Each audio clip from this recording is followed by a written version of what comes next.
Neuro-linguistic programming was initially developed from the presupposition that anything your unconscious mind does happens for a good reason, and that whatever your mind is doing, there is always a way to change the meaning of it so that you find more resourceful states within yourself that will allow you to face any kind of adversity easily. To that extent, I wanted to share with you 3 of the best techniques that allowed me to change a lot of the limitations in myself and in the people I have been working with, in coaching, in therapy, and in all sorts of life situations. The first one is called the Triangle of Excellence, and you might find that under many different names. Basically, you have 3 different phases, and we can use that as a triangle because it is sometimes done on the ground while putting some pieces of paper and getting the person to step physically on each of those categories.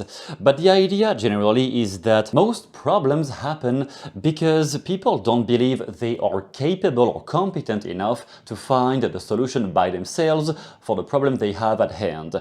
One of the biggest presuppositions behind the Milton model, one of the early foundations of NLP, was that human beings always have, in any circumstances, more than enough resources in their head to deal with anything. What prevents those resources from getting used is all the conscious limitations coming from our society, from culture, from the people we grew up with eventually, and from past trauma when that happened, or past failures, or past difficulties. So they are operating from some old models of thinking based on prior stages of their life that may no longer be true, but by yourself it may be complicated sometimes to get access to that immense wealth of resources, of confidence, of motivation, of something to beat procrastination. It may be tough to get access to all of those by yourself with all the negative conditioning of I can't, I'm not good enough, people told me I would not be able to, all of those. Therefore, the idea behind the triangle was that at first you step on the ground, or you just do that mentally if you don't have a physical space, you just do that in your mind's eye. Eventually, you step on the ground on the image of the problem you have right now. If you do have a problem with procrastination or fear, anxiety, or toxic relationships, anything you suffer from at the current moment, you step onto that first square of the problem and you associate fully with what it feels like, unfortunately, to be stuck in that situation with negative people, with the lack of resources that will allow you to get past this problem. What does that feel like? What does that look like? And how do you know this is really a problem? Then, in a clockwise movement, you can imagine that you are going to step on the dissociation square. As we have said so far, the biggest resources are all in your own mind, but they may be out of access, out of conscious access. You may have some blockage, limiting beliefs, past trauma, negative conditioning, preventing you from accessing all of those incredible resources within yourself. Therefore, once you dissociate and you get on a square on the next step where you can see yourself from a distance, exactly as if you were advising somebody else who is not you, then in that category, you might have access to more resources already. You might have access to some clearer perspective that, okay, if I can see myself from a distance, struggling with those negative people, struggling with my weight loss problem, struggling with procrastination, when I can see that from a distance, already maybe some things come to my mind. Maybe I can already pinpoint that, okay, I have not really been honest with myself when I say that I am stuck. Actually, I'm not stuck, I just did this negative choice and that negative choice, for example. And you may not need to blame yourself for anything. Everyone is a human being, so there is no judgment to have here. Everyone fucks up at something once in a while, weight loss, whatever. And then you notice what you can pinpoint from the outside. Dissociating is therefore the first step to access your mental clarity. Because when a human being is stuck in the present state, in a present very negative state, and they are just complaining to themselves that they are a piece of shit or that nothing will ever work, when they are in that state, there's not really much access to any kind of resource. But when they dissociate, that may not be the end of it, but at least they get more clarity and they get maybe less judgmental or less scared or less pressured by the problem they are dealing with right now. Then we get into the resource. Once we have gotten access to that increase the clarity in our mind, then we can jump on the resource square and notice what kind of resource can I maybe start to visualize at the moment I think about it. When I look on the ground, because I am now on this resource square, I look on the ground and I look at the present state, what used to be the present state, the negative state in red. I look at this and I ask myself, okay, what does that person need exactly? When you look at the image of yourself struggling with procrastination, weight loss, ex-girlfriend, whatever, you look at this person and you ask yourself very quietly and calmly, what does that person need that he or she doesn't have right now? At this current moment, what is it that person would need? In terms of internal perspective, it's not about more money, more people, a bigger car. Those things are external. What can be within yourself that if you had access to this at this moment, you would feel a lot better compared to the present state in red you have seen? What is something like this? Think about it and really let the first thing popping out of your mind. Do you need motivation? Do you need resilience? Do you need forgiveness for yourself? Do you need more courage? Do you need more energy? What kind of internal state could you find more useful in that specific moment? Then, therefore, the idea will be to visualize that new version of yourself or that enhanced version of yourself with the resource that popped out of your mind. If it was motivation, can you picture on that red square a more motivated version of yourself?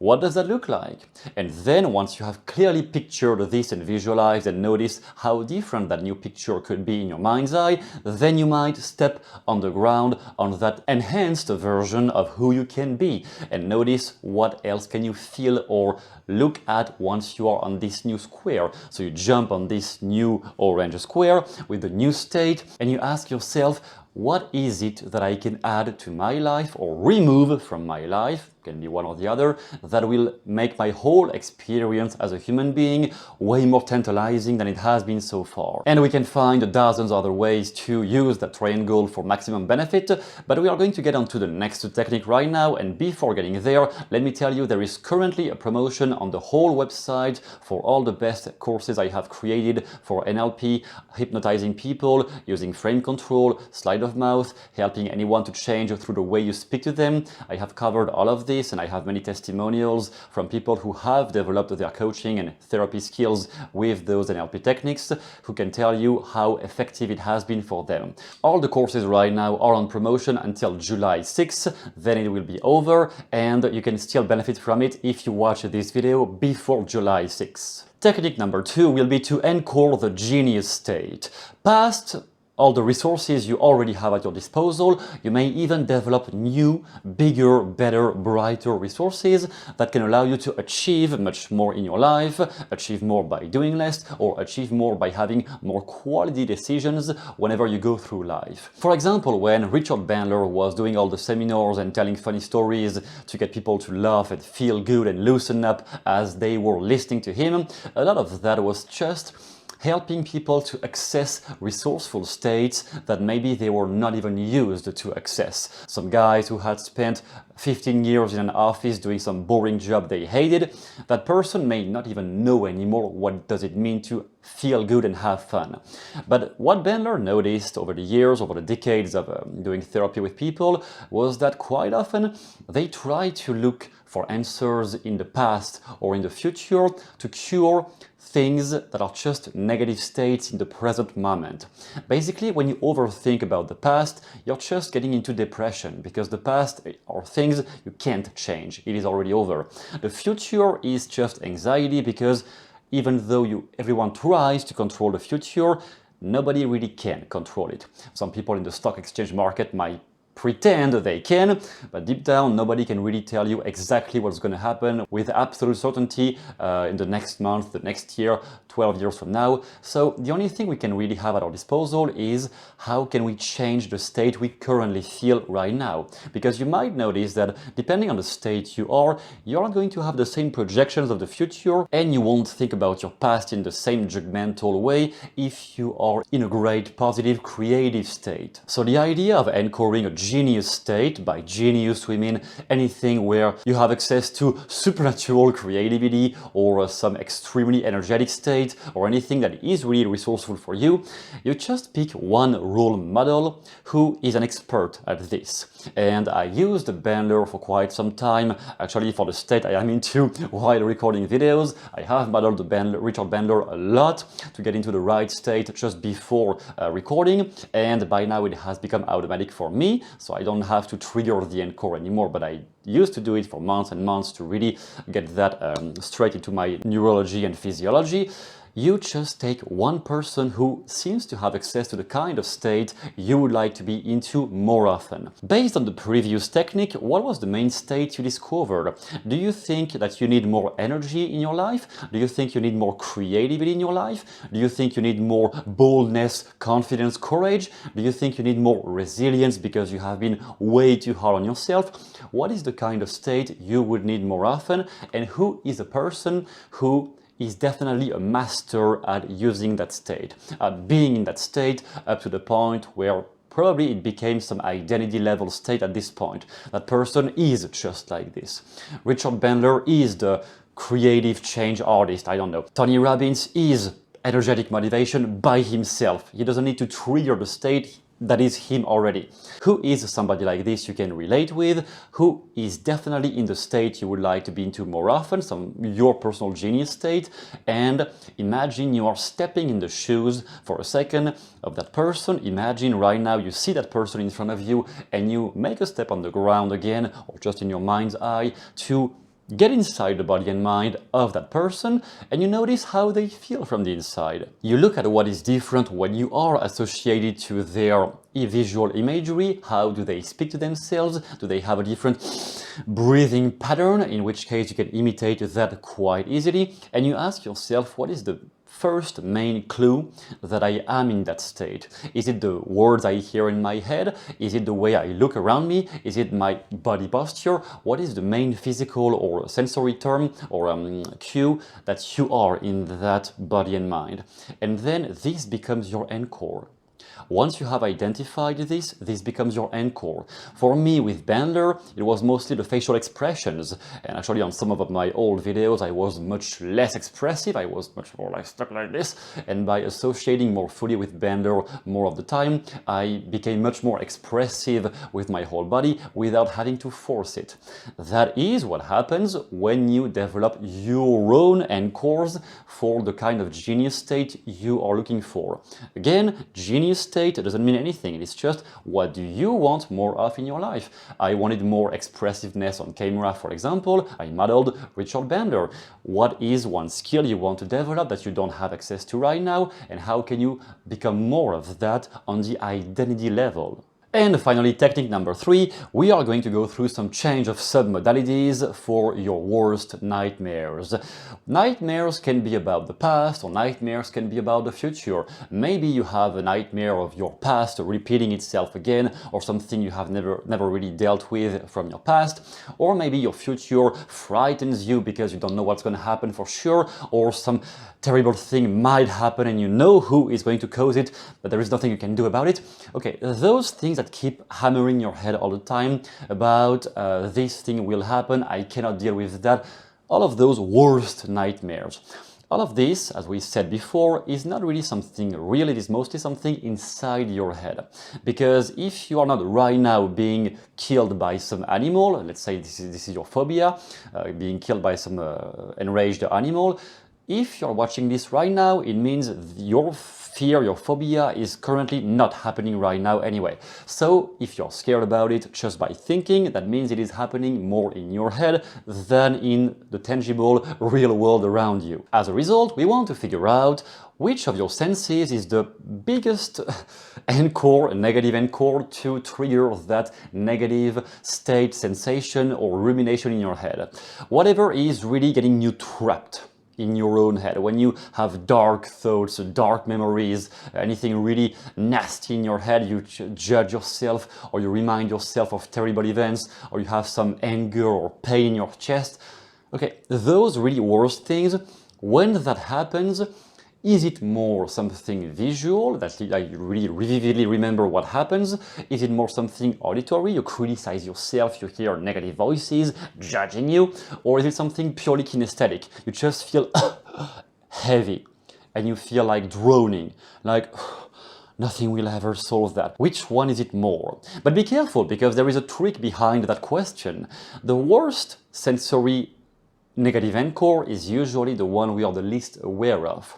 For quite some time, I was a more kinesthetic person. I was quite in touch with my kinesthetics, but I had really bad auditory recognition. I was really bad at figuring out sounds, language, really bad at this. Or let's say I had some great intuition, but I was really bad consciously at identifying what I was hearing in my head, all the negative voices.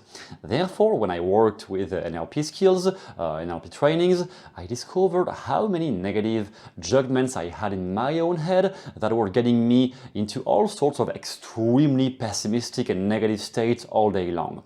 So the auditory for me was the worst. I was the least aware of my auditory system, and that was the worst one. In your case, maybe there is one of those three systems, visual, auditory, kinesthetic, that is less developed consciously. You have all of them, but one of them might be less developed consciously, and that might be the one where most of your struggles come from when you get trapped into some negative state. Pessimism, I don't feel like I can do this, lack of competence, I'm not good enough, or like people judge me, people hate me, or like I hate this. All of those really negative states, you might have one sensory channel that is representing this more than the others. So we are going to go through all of them, and whichever it is that might unlock some things by describing how the process of submodalities works. If it is visual, usually the best method with submodalities is to turn everything in black and white and start, as you breathe out, pushing the image far and far away from you, as if you were exhaling some negative scenario far away from you. Like, and you are imagining that picture you had in your mind of the really negative thing is getting further and further away from your range of vision, up to the point where it becomes some extremely small, tiny screen that you can barely see. And as you switch off the light, or at least diminish the lightness in that picture and turn it into black and white and dissociate yourself so that you can see yourself in the picture instead of being associated to it, you might envision there is less threat or less damaging problems than you thought there were. If it is auditory, usually it is about changing the tonality of the voice, because whenever we get some really critical voices in our heads judging ourselves, or when we get some past negative suggestion of, let's say, some abusive parent or abusive school teacher who really treated you in a harsh way, and you still have their voice criticizing you in your head, then the main thing would be to change the tonality of their voice for a voice that is completely inoffensive for you. The kind of voice tonality you have heard one time when a mother, for example, tried to reassure her child, for instance. Or when you have heard somebody giving some incredible motivational talk and noticing not the words, but the tonality they used. Use Tony Robbins' tonality to speak to yourself and try to criticize yourself with Tony Robbins' voice tonality.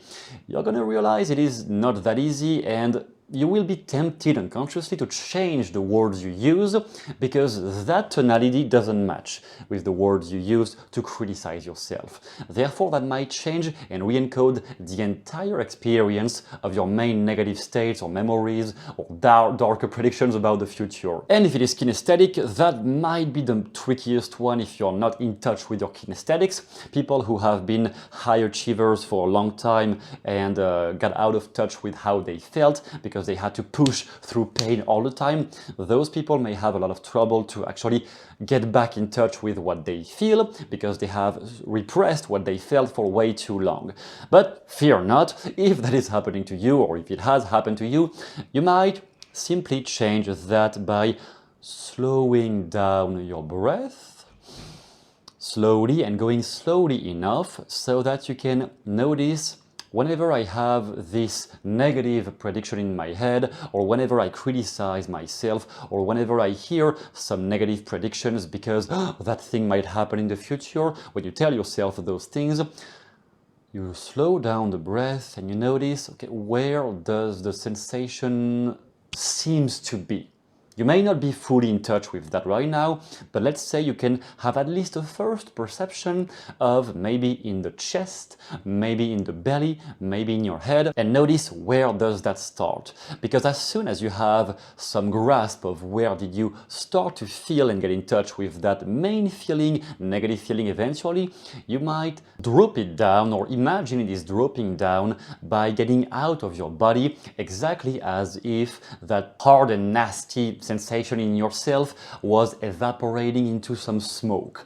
It was evaporating, or it can be liquefying into some liquid up to the point where it is easier to just shake it off of yourself. So there has to be some physical movement to help all those negative energies to get out, metaphorically, but it's also something quite measurable scientifically. Can you just shake it off so that you get at least a bit lighter? And from that state where you do get lighter, it gets way easier to have more mental clarity again and to figure out what can I do about those situations that used to get me trapped. So the visual, the auditory and the kinesthetic. And as I said, you have down below a link to give you access to all of my courses at a special discounted rate only until the end of the week, so only until July 6th. You can get access to the courses right now you need the most to evolve on your path and to build your career if that is your goal, or use it to change big problems that have been redundant in your life and that you haven't found a proper solution for. You have courses on dating, you have courses on relationships, you have courses on communication to have more frame control and stand up for yourself. You can also develop your self-confidence and get into the art of getting others to change their unconscious limitations through the way you speak to them with covered hypnosis, if that is your intention. All of this is down below. Thanks a lot for watching, and I will see you soon in the next video. Goodbye.